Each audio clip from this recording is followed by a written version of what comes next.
ஆமா போலாம் நடன. அதை கேட்கறான் அவன். மாதரி வீட்டுல கேட்கறான். கண்ணகி ஒரே ஒரு டவுட்டு, சாவ போறான். ஆனா நல்ல ஆன்மா போல இருக்கு. சாவும் போது சில டவுட்டை கிளியர் பண்ணிட்டு போயிருக்கான். சில பேர் டவுட் கிளியர் பண்ணாமே செத்து போயிடுறாங்கல்ல, ஆவியா அலைவான்.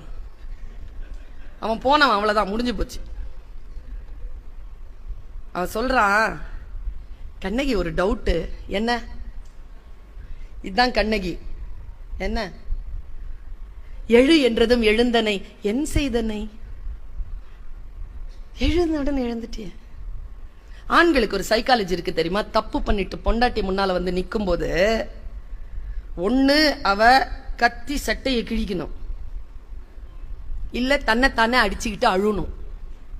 ரெண்டும் பண்ணாம சைலண்டா சோறு எடுத்து வச்சு பால்கீல் வச்சு கொடுத்துக்கிட்டு கூட்டிட்டு போனான்னு வச்சுக்கோங்களேன், பயந்துருவான்.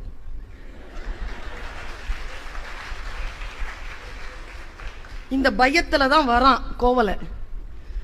என்ன ஒண்ணுமே சொல்ல மாட்டேங்கிறாள, வாய் திறந்து ஒண்ணுமே சொல்ல மாட்டேன். அவன் வந்த உடனே சலம் புனர் கொள்கை சலதியோட ஆடி குலநெறி வான்பொருள் குன்றந்தொலைத்த இளம்பாடி எனக்கு நாணத்தரம் சிலம்புல கொன்முன்னா. காசிலாம் வராது, அந்த சிலம்புக்கு எடுத்துட்டு போனா.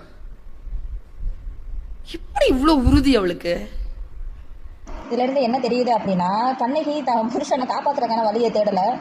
புருஷன் சொன்னது எல்லாத்துக்கும் மண்டைய ஆட்டிக்கிட்டே போய் தேவையே இல்லாம புருஷனை இழந்து, அந்த புருஷன் உத்தமன் சொல்லி நிரூபிக்கிறதுக்காக தன்னுடைய வாழ்க்கையும் இழந்து மதுரையையும் எரிச்சு அவங்க அங்க இருந்து இங்க வந்து கேரளா மலையில வந்து தன்னோட உயிரையும் சேர்த்து என்ன செய்யறாங்க, மாயசிக்கிற அளவுக்கு போகுது. அது எதுக்கு? அதுக்கு கத்தி பிறகு செஞ்சு ஆம்பளைங்க எதிர்பார்க்குற மாதிரி கத்தி பிறகு செஞ்சு வச்சு சண்டை போட்டிருந்தாங்க அப்படின்னா இன்னைக்கு கண்ணகியும் நிம்மதியாக வாழ்ந்துருந்துருக்கலாம், கோவலனும் நிம்மதியாக வாழ்ந்துருந்துருக்கலாம், இருக்கிற நாட்களில் கொஞ்சம் நாச்சு என்ன செஞ்சுருந்துருக்கலாம், சகிச்சுட்டு பேர் வந்துருந்துருக்கலாம். இவங்க என்ன பண்ணிட்டாங்க, இவங்க ஃப்ரீனஸாக விட்டுட்டாங்க. பல பெண்கள் இன்க்ளூடிங் நானும் சேர்ந்து தான். ஏன்னா எனக்கு அந்த சண்டையெல்லாம் ஒரு சமாதானம் ஆகுற வரைக்கும் சண்டை போட்ட மட்டும் இருப்பேன் நான். அப்படித்தான் எனக்கு 5 நிமிஷத்தில் சமாதானம் ஆகணும். ஆனால் 5 நிமிஷத்தில் சமாதானம் ஆகுறது என் மேலே தப்புனா நான் ஒத்துக்கிறோம், உன் மேலே தப்புனா நீ ஒத்துக்கிறோம். அப்படி இல்லையா? இனி ஆளை விட சொல்லிட்டு 2 நாளைக்காவது பேசாமல் இருந்துருவேன். அதுக்காண்டி வாயை மூடிக்கிட்டு கம்முன்னு இருந்தேன்னா என் வாழ்க்கை நல்லா இருக்குமா? யோசித்து பார்க்கணும்ல. சேம் அதே கிடையாது. ஆட்டனாலும் சரி சண்டை போட்டு மல்லு கட்டி அந்த பிரச்சனைக்கு அப்படி ஒரு தீர்வை கொண்டு வந்துருங்க. இல்லைன்னா நீங்கள் வந்து ஆக வேண்டியது இருக்கும், அவங்க வந்து ஆக வேண்டியது இருக்கும். சரித்திரம் அதை மறந்து போயிடும். கடைசியில் எல்லாத்துக்கும் குறவு தான் கண்டுபிடிச்சிட்டு இருப்பாங்க. இருக்கிற நாளை எதுக்கு மல்லு கட்டிக்கிட்டு செஞ்சுட்டு வச்சுட்டு நம்ம விட்டு கொடுத்து போகணும். ஆனால் சண்டை ஓடுறியா சந்தோஷமா இருக்கியா, நல்லா வந்துட்டு போ, அம்பிடுதான் லைஃப் அவ்வளோதான், முடிச்சுக்கோ. 5 நிமிஷம் சண்டை ஓடுறேன், 1/2 மணி நேரம் சந்தோஷமா இருந்துக்கோ, முடிஞ்சு.